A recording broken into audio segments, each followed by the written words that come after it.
Você é Léo de Leonardo, não? Não, Léo de Léo. É Léo, só Léo. É, já é muito, não? É L-E-O. É ótimo. Então, Leonardo, não tem nada a ver. Agora, você notou, já falaram que você parece muito com Lulu Santos, né? Ou não? Já falaram. Mas Quando vi o Lulu Santos uma vez, achei que eu tô melhor que ele. Mas muita gente já falou. Talvez pela cor do cabelo. Não, o nariz também, a boca, parece bastante. Você é da onde, mano? Eu nasci num lugar que não tem no mapa nem do município. Chama-se Biguá, Em que estado? Minas Gerais. Bem longe de Nanuque. Bem longe de Nanuque e de... Extremo sul de Minas, aqui na divisa com São Paulo. Biguá. Biguá. Conhece, Miltinho? Conheço, já passei por lá muito. Aí. Para ir para São Lourenço, que eu sou de São Lourenço. Muito bem. É bem Cristina. Cristina. É o Miltinho. Barra Grande. Conhece o estado de Minas como ele conhece a palma da minha mão. Ou seja, mais ou menos. Porque com 800 e tantos municípios. Ô, Padre Léo, você cuida de dependentes de drogas, cuida de jovens com problemas de drogas. E você, qual é a familiaridade que você tem com qualquer tipo de droga para tratar com tanta veemência esse problema? Quando eu era jovem, eu fui dependente. Naquela época, a gente usava maconha, chá de lírio e outras drogas como uma rebeldia ao governo. Como a gente achava que aquilo fosse uma forma de ir contra o sistema. Então usava as camisas do Che Guevara, cabelo comprido, né? Os embonazinhos atravessados na cintura, que era uma marca nossa. Então eu fui usuário. E muito fumo? Muito. A gente fumava. Maconha naquela época a gente fumava demais. Até porque era uma droga, falando do ponto de vista da droga, da qualidade da droga, uma droga boa. Muito diferente de hoje. Então eu fui usuário. Mas peraí, você querer te interromper, e já te interrompendo. Boa em que sentido? Já que você vou dar um exemplo. O Jesus está entre o bom ladrão e o mau ladrão. O bom ladrão, na realidade, como era bom, era o mau ladrão. Exatamente. O mau ladrão, profissionalmente, era o bom ladrão. Que foi Eu deu para entender? Sim. Bom, então você disse, a maconha era boa. Boa porque era mais forte, boa porque era o quê? Menos mistura, era mais pura, era mais natural. Ela tinha 3% de THC. Hoje, para você ter uma ideia, skunk, por exemplo, que é um tipo de droga, não a banda que é muito boa, tem 33% de THC. Você nunca experimentou skunk? Não, skunk foi só a banda. A banda sim? A banda sim. Cocaína, experimentou cocaína também? Olha, eu cheguei a experimentar cocaína para conhecer, porque cocaína era droga de rico. Pobre não usava cocaína. Imagina, com que você comprava 1 quilo de maconha, comprava-se um pouquinho de cocaína. E a cocaína dava muito medo na gente.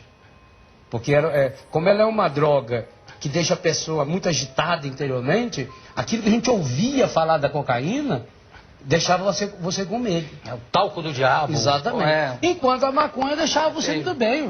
Eu fumava maconha e ia pra missa. Mas não para celebrar. Mas tem uma coisa muito interessante. Você não era padre ainda? Não. Mas você sabe, você não sabe, mas... Mas vou saber agora. Vai ficar sabendo. O grande marco que a hora que eu decidi ficar padre, eu estava completamente chapado.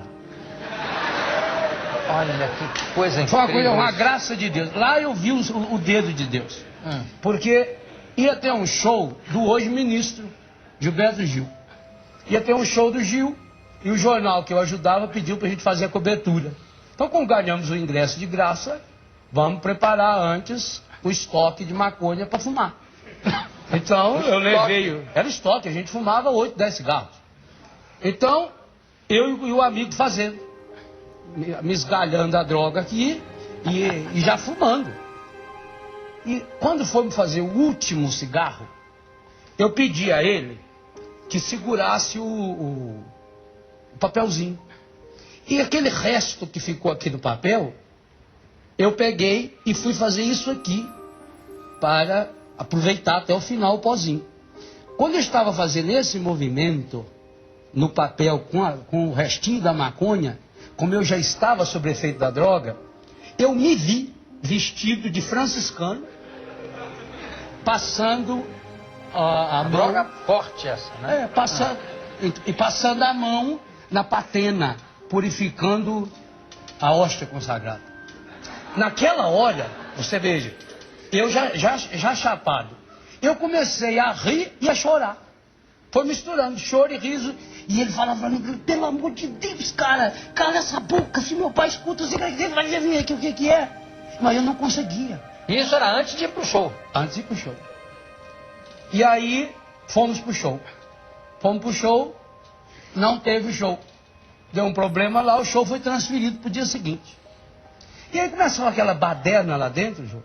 Me deu um desespero, porque eu já tinha fumado não sei quantos cigarros. Eu levantei, saí do Tigrão, lá em Itajubá, fui para casa da minha ex e falei para ela, eu vou ser padre. Era o que, sua namorada? Era namorada.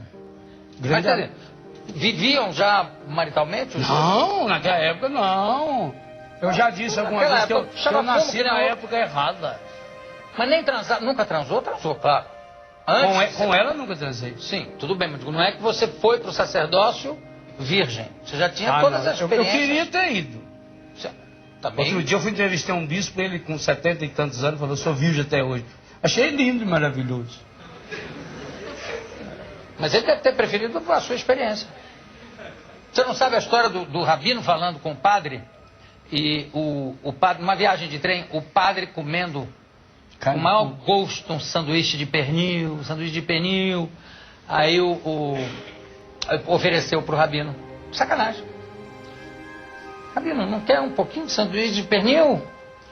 Aí ele falou, não, obrigado, não quero. Não sabe que tá perdendo. É tão gostoso. E comendo. Passou um tempinho, o rabino perguntou para ele, padre, antes de ser padre, alguma vez teve experiência sexual? Eu falei, bom, tive, sim, claro, algumas. Não é muito melhor do que sanduíche de pernil? Então não sei se o bispo estava arrependido ou não. Estava não, está muito alegre, muito equilibrado. Mas vamos voltar então para maconha, para o fundo. Exato, aí ela falou, nossa, mas você está com um olho tão estranho. Ela não sabia que eu estava Fumado. Chapado. Chapadão mesmo. Estava chapado. E veja, João, foi aquela decisão, a única hora que eu me lembro até hoje, de que de fato, a partir dali, em nenhum segundo mais da minha vida, eu voltei atrás. Olha que lindo isso. Passado algum tempo, isso foi, não me lembro, julho. Passado algum tempo, eu sofri um acidente na mão e encostei da fábrica, eu trabalhava numa fábrica de armas. Mudei pouco. Para mineiro não mudei nada. Né? E aí? Para mineiro eu saí da fábrica de armas e fui trabalhar com as armas, salvar as armas. Né? Das armas para as armas. Para as armas. Aí como eu estava encostado do serviço, eu conversei com uma pessoa amiga, encaminhei para o seminário, fui para o seminário. O dia que eu fui para o seminário, eu disse o dia e a hora que seria a minha ordenação sacerdotal, daí 9 anos.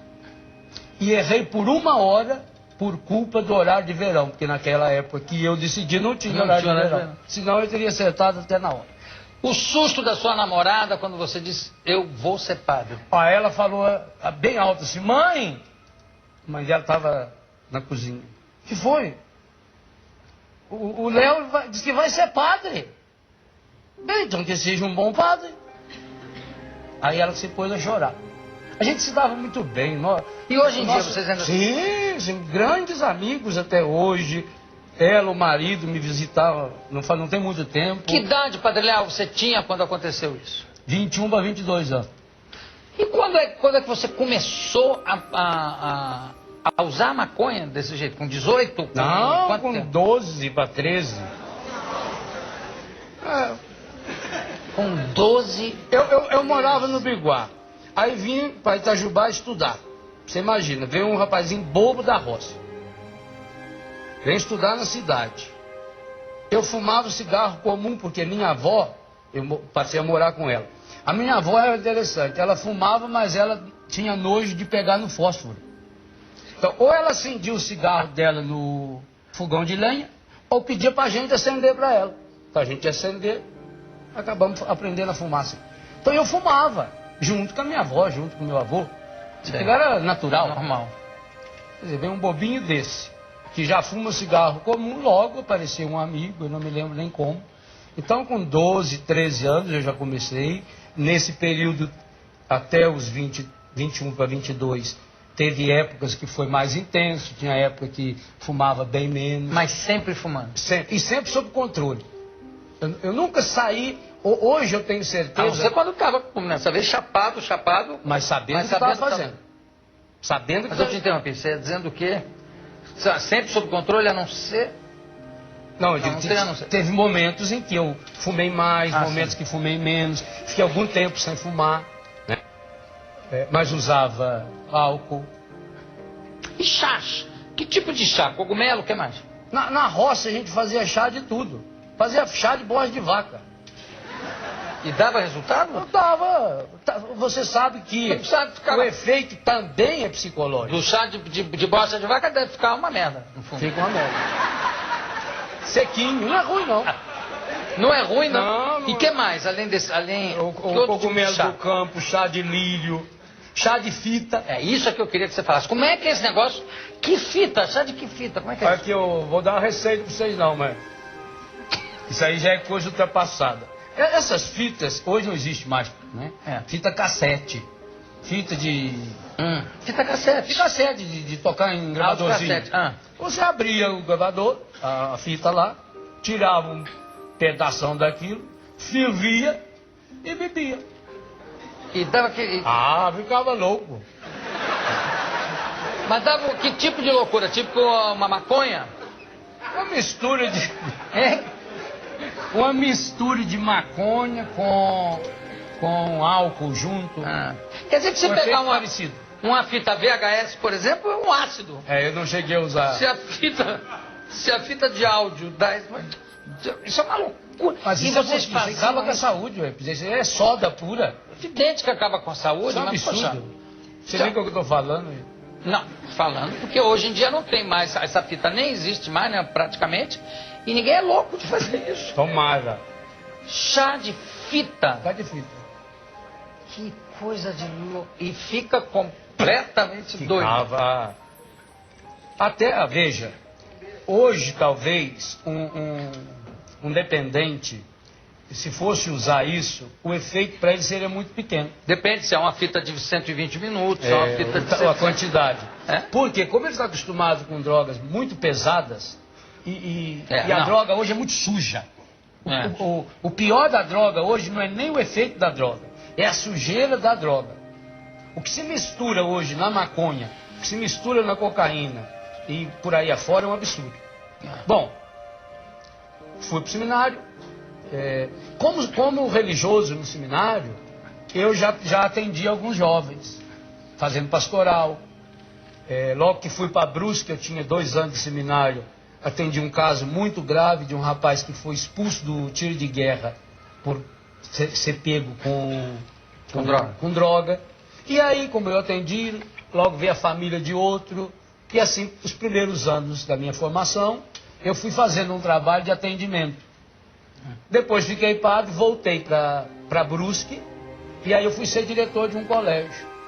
E aí eu comecei a ficar agoniado, porque vinha lá um jovem drogado, vinha uma menina de rua, uma prostituída, um travesti, pedia minha ajuda. Eu conversava, ouvia, rezava, mas depois eu ia embora para minha casa. E aí eu ficava de noite pensando, aonde será que está esse povo? Então eu comecei a levantar de madrugada, pegar o meu carro. Agora você imagina o escândalo. Um padre jovem. Eu tinha 2 anos de padre. O meu carro está bem grande, escrito no vidro de trás, Jesus. Então, todo mundo conhecia o meu carro, cidade pequena. E 2, 3 horas da manhã eu saía. saía e ia. Aonde